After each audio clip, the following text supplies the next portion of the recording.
One of these fragrances really blew me away, and it wasn't the one I expected. If you love classic French vintage-style perfumery, but wish it felt a little bit more unique and modern, this hidden Greek niche artisan brand might surprise you. Today we're exploring the complete collection of Angelos Créations Olfactives, an artisan perfume house based in Thessaloniki, founded almost 15 years ago, and quietly building a reputation for his incredible neo-vintage creations, blending classic French perfumery with a modern twist. I will be smelling and reviewing all of his work. I know them briefly, but I will smell them right on camera. I will be sharing my favorites, the hidden gems, and scents that really need more attention. So if you are into niche perfumery, vintage-inspired fragrances, and discover brands before everyone else discover them, then this video is for you. Angelos Balamis, the creator behind this brand and the perfumer, took some private lessons in perfumery back in France, where he lived. He learned very classic vintage style perfumery, but always he combines it with a modern twist. He's very heavy on the naturals, but so to speak, he uses synthetics, and they're there for a reason. They work and they give the composition the final needed touches. I stumbled upon the brand 3 years ago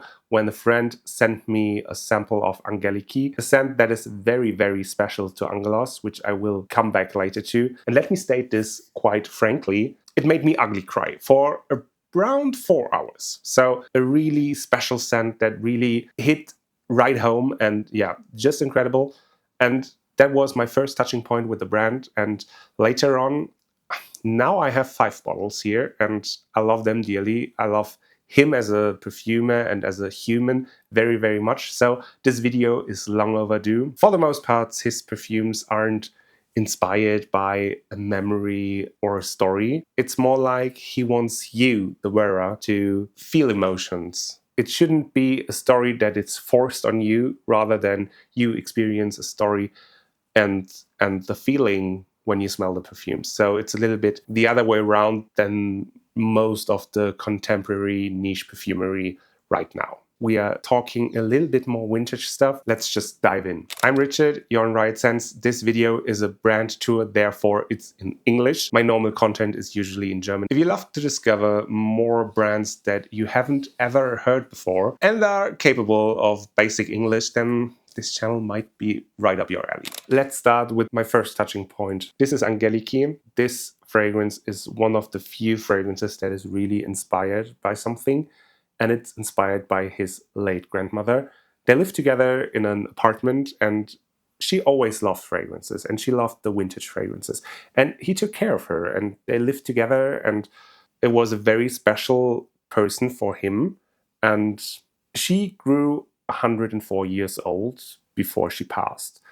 And in regards to honor her life, to honor her as a person, every year on the 21st of May, 104 bottles of this fragrance will be launched. Last year, my grandmother died at the age of 84, so I got me a bottle with the number 84 to honor my grandmother as well, because when I smelled it the first time, my grandmother was already in a care home. I smelled this, and I knew the story about the scent, and I ugly cried for 4 hours straight, because it felt so loving and touching. And this is an absolutely classic old ladies vintage chypre. It's animalic, it's floral, it's aldehydic in upfront, and it's just pure perfection. My grandmother never smelled like that, but it felt like somehow with this scent especially, you feel the love somehow. It's really something else. And yeah, I'm rather not spraying this now, because I know I will be ugly crying. It's so incredibly good. Absolutely vintage leaning, with tons of oak moss, with tons of patchouli, peachy aldehydes in the top, and then a little bit of probably vegan civet and castoreum. This is just one of the best chypres ever made, to my nose at least. I was at his presentation at Aix-en-Provence this year, and a friend of mine also was there, and she also cried her eyes out when he was talking about the inspiration of the perfume. So This is a really touching perfume and a really touching story. So yeah, let's keep it a little more lighthearted now. In his work, he has these vintage style perfumes like this Chypre, he has a Fougère, and he has some Cuir de Russis and all these classic DNAs, but also he tries Soliflores, which is a perfume that just smells like one flower. And we have here Yassemi, which translates to jasmine. This room will smell heavily. This is not a super heavy or indolic jasmine. It has this freshness, this bright white floral aspects to it. All his soliflores aren't soliflores. They're built around the special flower to encapsulate the whole picture.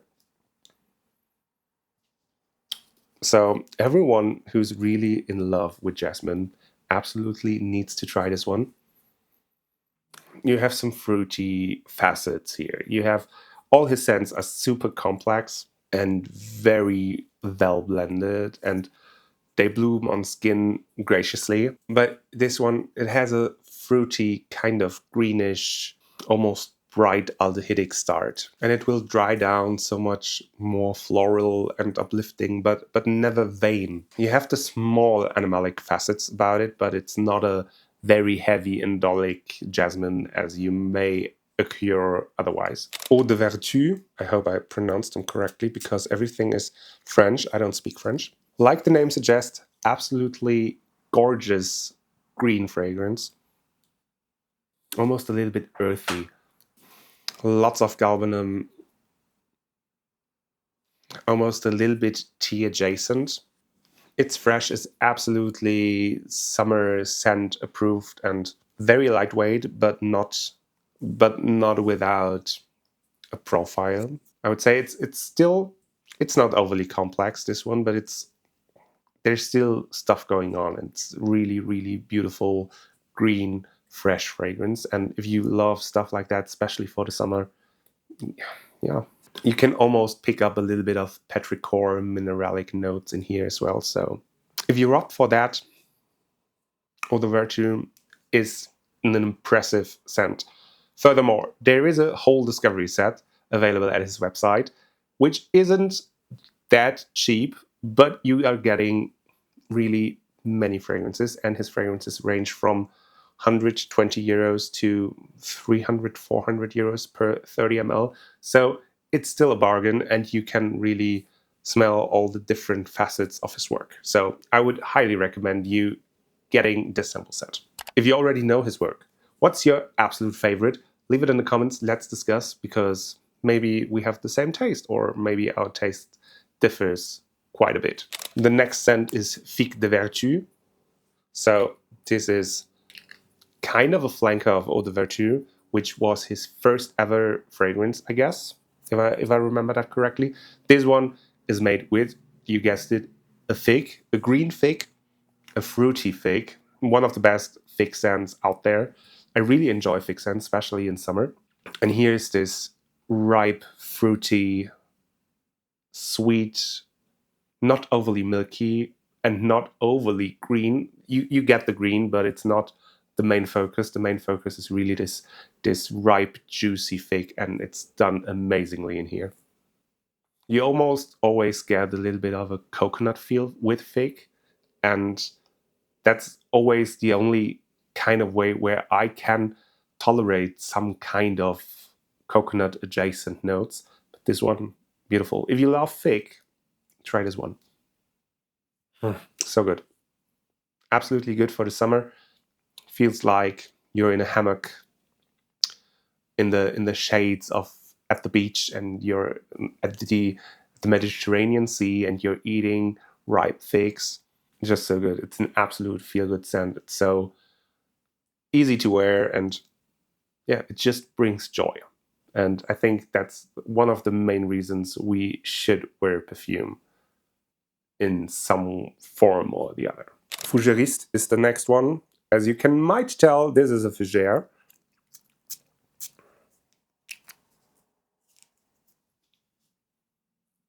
Classic, fresh, bright Baba shoppy feel to it. The lavender is very much pronounced. It's very clean. It's very fresh. You get the cumin, the tonka bean in the base. Already, it's very good put together. Very vintagey, but not old and crusty fougere. Yeah, like almost all of the stuff, incredibly done. Just so good. And so good to wear. This would be a perfect office scent for almost everyone male over 25 in an office space, in a professional office space. So good. I'm doing the freshies now, so they are out of the way. My Salon de Thé isn't in here. No! He has an incredible tea scent, Salon de Thé. It's not in my discovery set, unfortunately, which was gifted, by the way. But here's Apres Cologne. I don't know where my sample went. I had another sample of it, but Apres Cologne, a classic cologne, very citrusy on top. It's very lightweight. It's very clean. You get the classic cologne vibes with the neroli, the little green floral aspects, very almost watery. So good. It's not overly complex by any means, but a perfect refreshment for the summer. I'm very, very bad prepared, but that's okay, I guess. I can fix that in post. Narkissos is one of his newest creations. I think it was released last year. And I absolutely need that one in my collection. It's a perfect Narkissos. It's this yellow floral. You instantly get the Narkissos. It's green, it's uplifting, it smells like spring, it smells like sunshine, it smells like joy. It's just so good. It's clear the Narcissus got his name from the Greek goddess of beauty, that he was so in love with his own reflection that he died because of his beauty. And I can understand. This one is just absolutely incredible. For everyone that's loving a well done, kind of vintage but modern floral note and the floral perfume, Narcissus and so many others of him are the way to go. Just so good. And I know it wears so good on skin, and it's blooming so much better then. And yeah, this one is one of my absolute favorites, and I don't have it till now, but I need it. I really, really need this one in my life. Yeah, just phenomenal. Really. Then we have l'œillet. I don't know if I pronounce that correctly. I will pin it here. It's a carnation scent, so also a soliflor around carnation. And Hiram Green did one as well. And I would say I prefer this one a little bit over the Hiram Green one, which is also very good, but this one has almost more spiciness with a little bit more of a clove. A very texturized vintage feel floral. But it's still so wearable and so unisex. And I really love me a carnation, so if you hate carnation, this is not your scent. But if you love it, if you love stuff like almost like Botte du Diable from Liquid Imaginaires, and you want to step up your game, and if you love the carnation and the clove in it, then this one you should definitely check out. Oh, so good. And then there's Irida. Irida is the iris.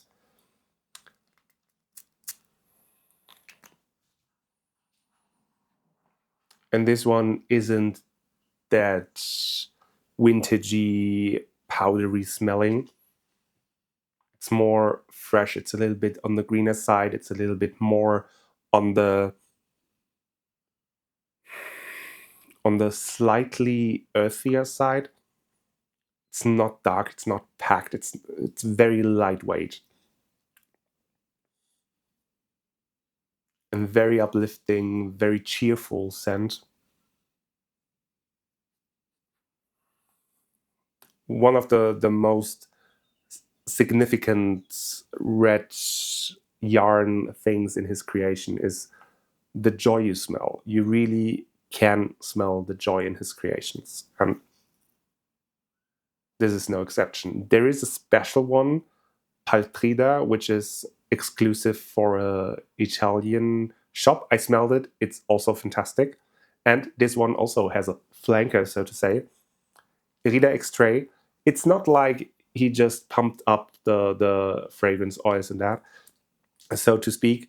All of his perfumes have different levels of oil concentrations because he really does perfumery. It's not like the new niche perfumery style where everything has to be 30-40%, so you can sell a extrait or whatever. The percentages are what suit the fragrance the best, and they are all quite decently long lasting and projecting. Yeah, so Irida is a softer version, a little bit more like a feminine leaning version of the iris. But there's Irida Extrait, which for me is a little bit, I like it better. It's a little bit more dark, it's a little bit more dense. It has a more pronounced sweetness to it. Also, I would suggest there's a little bit more of a tonka bean or stuff like that into it. You can clearly smell these are siblings. Absolutely incredible stuff. The Irida Extrait is, as I said, more dense, more sweet, more also powdery. It smells a little bit more vintagey. It smells like a really old batch of Dior Intense with the iris, at least. Just absolutely beautiful with also some violet notes, I think. Yeah, violet is in there. Absolutely stunning. I love both. This X-Tray one is a little bit more dense, a little bit more out there, which I just prefer if I have the chance. And I have to choose, I would prefer Irida Extrait. Amazing. And it almost won the Artisan Faction Awards last year, I think. At least it was in the finalists round, so congratulations on that. And yeah, just absolutely amazing stuff. His newest creation is also a soliflor from honeysuckle. Its name is Pothos. It's a very complex fragrance, and on skin, it's a complete different scent than compared to paper. All of his scents, for me at least, need skin because the heat, they bloom so much greater and they are taking up so much more space and revealing so much more. But for the sake, I will just spray it on the strip. On the strip, it's way greener, and on skin, it also develops an almost creamy side.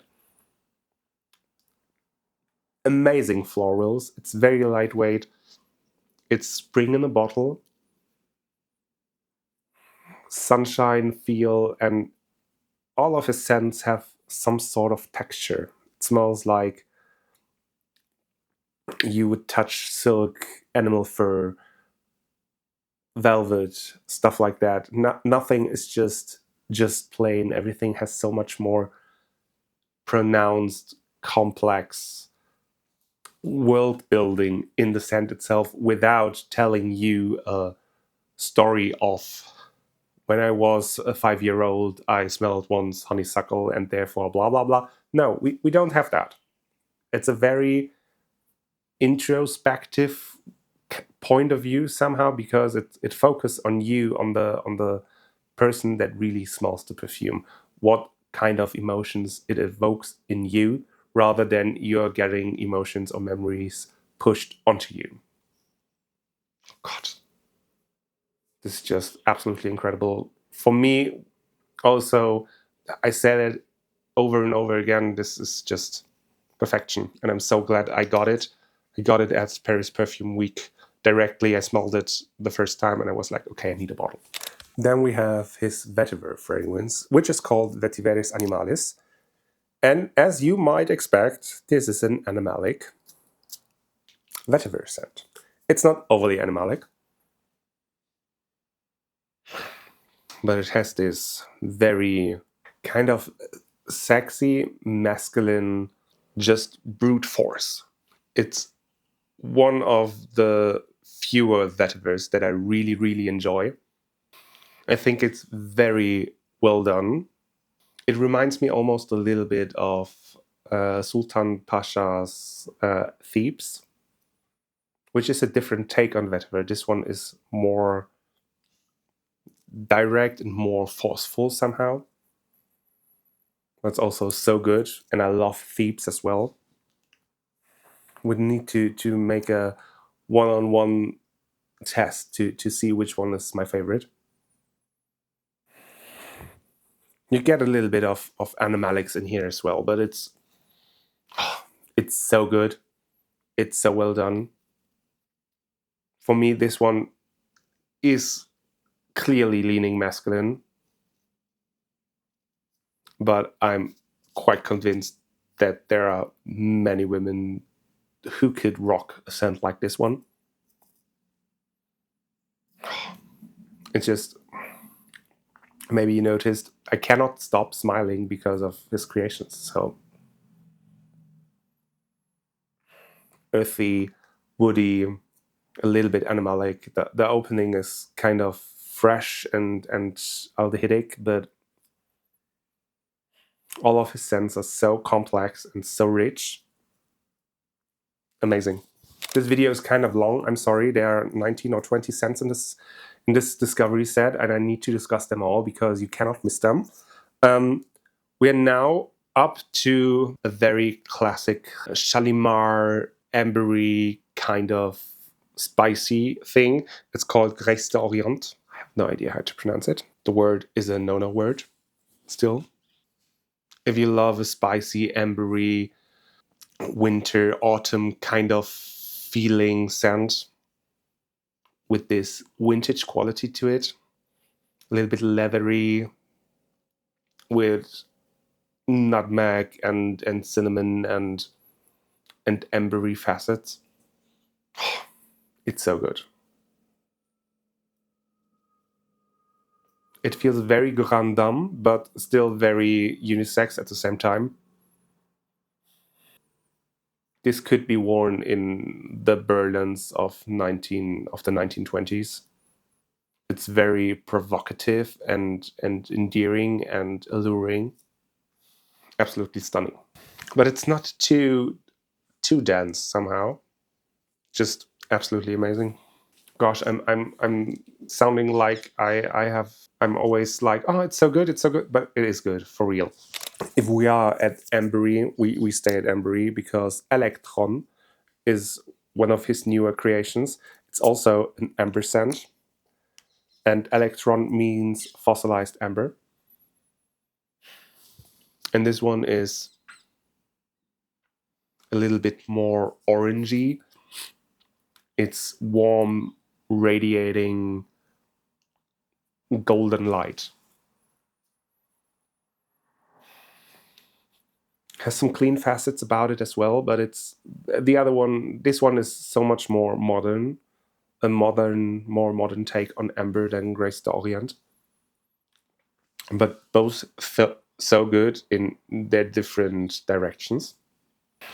This one doesn't feel that opulent, I would say, but it's still very complex, and it also, like all of them, they just need skin. I had them all on skin, but I'm trying to give you a direct first impression that is enriched with my experience with these scents already. Cuir Fleurissant, I don't know. Quite possibly this is a leather. This is a leather. It's very much like the name suggests. It's a very floral leather.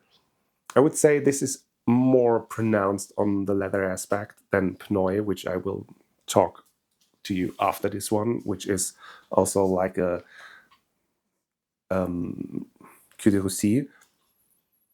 This one here is as well this kind of Cuir de Russie vibe, but more smoky leather. So this, of course, is a Cuir de Russie, but it's smokier. It's a little bit more dark. Because Pnoi, on the other hand, is very, for me, uplifting floral. It feels like Narkissos is also a part of this combination. It feels like this one is an evolution of Narkissos, or a sister to Narkissos, in my nose at least. You clearly also have these leathery, little bit more animalic aspects surrounding this, but this is also this is so much brighter and happier than the other leather fragrance.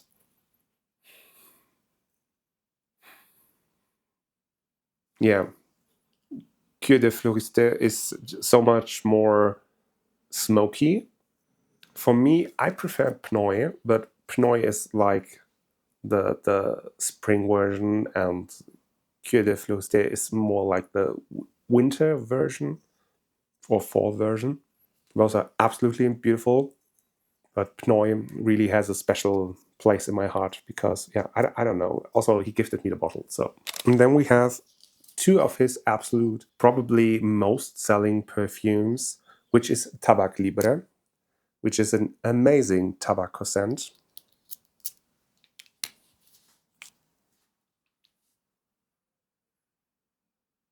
It's boozy, it's tobacco, it's not overly sweet. You have the sweetness of the tobacco, of course, but other than that, many tobacco sounds lean to be too sweet, which we can compare directly with Karikia, which is his other best-selling tobacco scent. And Karikia is way more sweet. It's almost like beeswax honey dripping down on a hand-rolled cigar. And Tabac Libre is a little bit more boozy. It's a little bit more tart and aromatic. And Karikia also really voluptuous, opulent, sweet tobacco. But both are absolutely incredible. It also, again, feels like different seasons of the same scent somehow. Karikia has almost this almond, milky, creamy substance. It has another texture. Where Tabac Libre feels more smoky and mature, Karikia is way more playful. So whichever suits your preference best, I would say. We have only two more, then we are finally done. And I can tell you my favorites, which is, make it short, all of them. The last tobacco forward scent without being a tobacco scent is Danse Lascive, which is a rose scent, which is a leather, rose, tobacco, ashtray, punk party scent, which is created for exactly this feeling, the carelessness of youth, of binging, of being at parties, of having on an old leather jacket, smoking cigarettes, kissing strangers, waking up in strangers' beds. It's just absolutely mind-blowing. I absolutely love it. It has a little bit of an animalic funk to it, but it's not overly done. And the fun part about it, it's absolutely unisex. So this could be worn by whoever. It's a little bit rock and roll in the bottle, and being obnoxious and carefree and living your best life. It feels a little bit like a French art house film from the 90s somehow. Yeah, I really love it. It's very special. It has this vintagey, but not really, with a modern twist, with all the cool old school facets, but not feeling dated. And it really has this slightly cloth cigarette ashtray vibes, which normally can really lead me as a ex-smoker to like, ugh, I don't like it, but this one is really alluring. So yeah, I really enjoy this one. And best for last, maybe or maybe not, Yloud Yloud, which is a play on Ylang Ylang with oud. That's what the scent is all about. It's oud and it's Ylang. I'm not the biggest fan of Ylang, but this one is just amazing. It has this creamy yellow floral aspect of Ylang, combined with different kinds of ouds. For me, it's not animalic, but I'm not the best advice if some oud is animalic or not, because I don't smell it that much and I don't care that much. I love an animalic oud. I heard I heard quite often that this one is quite animalic, not to my nose at least. Yeah, it has this creamy yellow floral aspects to it, with a little bit of fruitiness and a tartness, with this also creamy, slightly smoky oud, which is, yeah, also just very woody. This would work perfectly on so many people, not in the summer, and particularly not on me, because I'm still not the biggest Ylang Ylang freak and fan, but this one is truly good. It smells a little bit more vintage than other parts of his creations, but maybe it's just because I really am not into Ylang Ylang that much. And that being said, we are done now, and as you can tell, I have 5 bottles already, which I absolutely love. I do need a bottle of Narkissos, and I do need a bottle of Salon de Thé, and maybe a Figue De Vertu. So yeah, there are a few more on my wish list. I hope I made you a little bit curious about this brand, so you can maybe check them out on different sites. They are stocked in some shops in Europe. They are stocked at Split in the US, as far as I'm concerned. And yeah, you can order from them directly. And I would highly suggest doing so, because if you're not doing it, you're really missing out on so much great, well done vintage, neo-vintage perfumery that is done with so much passion and love and dedication. And yeah, absolutely amazing. I wish you all the best. Have an amazing day. I hope you will be encouraged to smell this brand. And yeah, if you know the brand already, please leave it down in the comments. Show some love, show some support, and just see you the next time. Bye.